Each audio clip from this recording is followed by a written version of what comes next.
تقاسموا معاه ربما هذا الالم مع علي بن شيخ. نتمنى له ان شاء الله يلقى النداء تاعو يلقى اثر.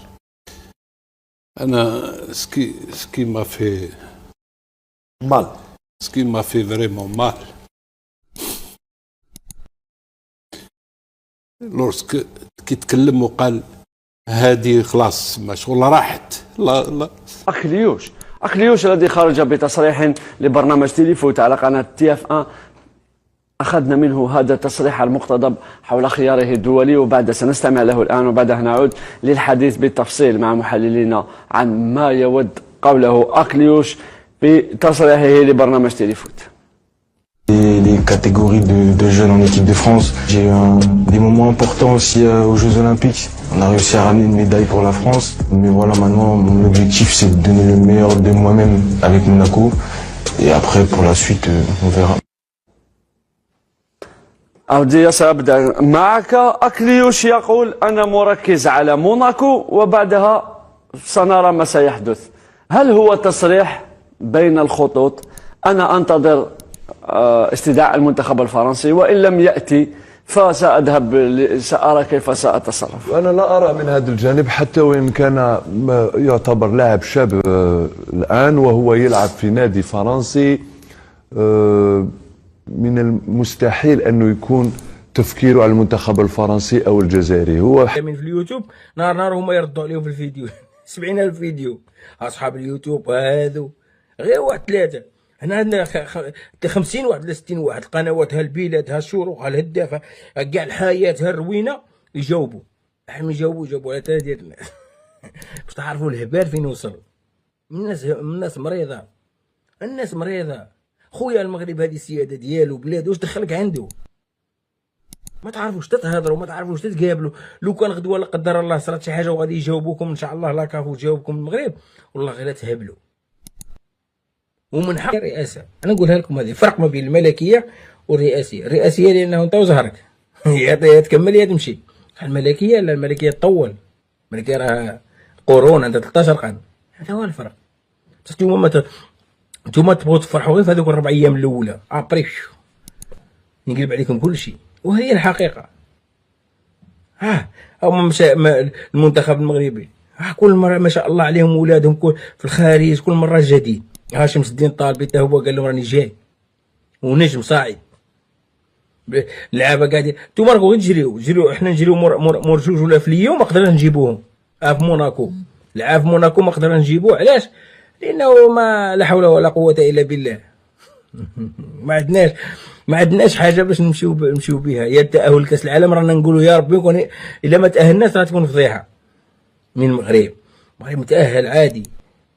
12 فرقه راها لعبها السي قاسي سعيد. 12 دوله غادي تلعب في المغرب، 12 ماتش في المغرب، ومن بينهم اثيوبيا ومصر.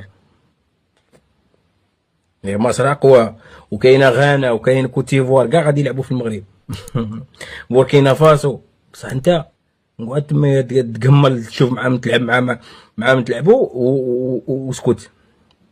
خلا الحشوم عيب، والله الا عيب فات سيدنا رمضان. انا والله ما كنت باغي نرد عليكم، ولكن شفتكم تبغيو تستفزوا الناس باش يجاوبوكم، تبغيو ديروا البوز. ياكم ما عندكمش خدامين بهاد القنوات، خدامين بهاد التهيشير، تهيشروا في عباد الله، تدوخوا في عباد الله. ولب الموضوع اللي صرا ما بين الرويسات والحراش ما قدرتوش تهضروا عليه حتى اليوم. صرا فيه مشات المحاكم، عاد غادي تجري وخرجتوا الفيديوهات.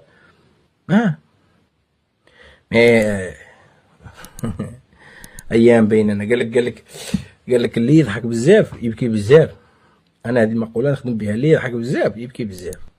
حقا الان في الوقت الراهن يستهل تواجده في نادي موناكو بأن يلعب مباريات بعدها لا يخدمه بتاتا. هل تعتقد أنه من السهل ميدو أنك تصرح وتقول الأولوية للمنتخب الجزائري الآن في الوقت الراهن؟ حتى وإن نفضل أنا كمحلل وكجزائري، خاصة لما أرى ما يصرح به رئيس الاتحاد الجزائري لكرة القدم وما صرح به المكلف بالإعلام وما نصرح به نحن في كل مرة، نقول أن الجزائر والمنتخب الوطني لا مجال لأن تقول معليش نصبر نوعا من قليل من الزمن أو لا. أنا على حسب وجهة نظري أكليوش من حقه أن يتريث، خاصة وإن يلعب في نادي فرنسي. كل فئات الشبانية لعبها في المنتخبات الفرنسية، وفي نادي موناكو نستهل كلامنا في الحديث ربما عن تصريح صغير للاعب شاب هذا ويبدا يفتح عينيه في كرة القدم. من الأفضل هناك ناس راهي تشتغل على هذا الجانب، هناك شبان أيضا يشتغلون في هذا الجانب، يجب إعطاء الفرصة لكل واحد. مع الوقت ربما راح نحن ماذا بينا يكون في المنتخب الجزائري أمر مفتوح. الطالبي يزعج الاتحاد الكرة في بلجيكا. أثار اختيار اللاعب الشاب شمس الدين الطالبي تمثيل منتخب المغرب بدلا من بلجيكا ردود فعل داخل الاتحاد البلجيكي لكرة القدم، حيث خرج مدير التقني الوطني فانسيتنت مانارت ليوضح موقف الاتحاد بلاده من اللاعبين مزدوجي الجنسية بخطابات حادة. وشدد المدير التقني للاتحاد البلجيكي في تصريحات إعلامية على ضرورة أن يحدد اللاعبون الشباب اختيارهم للمنتخب الذي سيمثلونه قبل ارتداء قميص الشياطين الحمراء. وقال مارانالت قبل أن نستدعيهم يجب أن يخبرونا إن كانوا يرغبون في تمثيل بلجيكا. هؤلاء اللاعبون ولدوا هنا وتلقوا تعليمهم في بلجيكا، حيث استثمرت أندية كثيرة من الوقت والجهد في تطويرهم، وإذا قرروا أحدهم اللحاق عدم اختيار بلجيكا فهو حقه، لكننا سنواصل العمل مع اللاعبين الذين يريدون تمثيل منتخب بلجيكا. وبعد أن أكد المدير التقني للاتحاد البلجيكي أن موقفه من لاعبي مزدوجي الجنسية متطابق تماما مع رؤية المدرب الجديد رودري غارسيا والذي تولى قيادة المنتخب بلجيكا حديثا أبرز: نحن نحترم قرارات اللاعبين، لكننا نريد العمل مع من يختارون بلجيكا بوضوح منذ البداية. وجاءت تصريحات مارانت بعد أن حسم شمس الدين الطالبي 19 عاما لاعب كلوب بروج قراره بتمثيل منتخب المغرب ورغم لعبه سابقا لمنتخب بلجيكا تحت 21 عاما.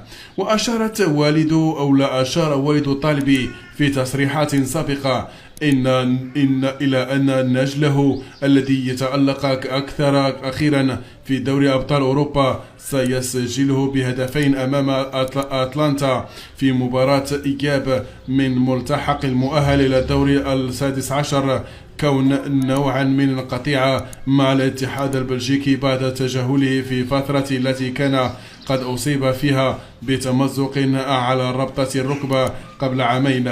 وفي هذا السياق علق المدير التقني الوطني البلجيكي فينيسيت مارتانا: لقد حاولت استعادة هذه الثقة، لكن في النهاية لم يكن ذلك كافيا لإقناعه بالبقاء مع بلجيكا.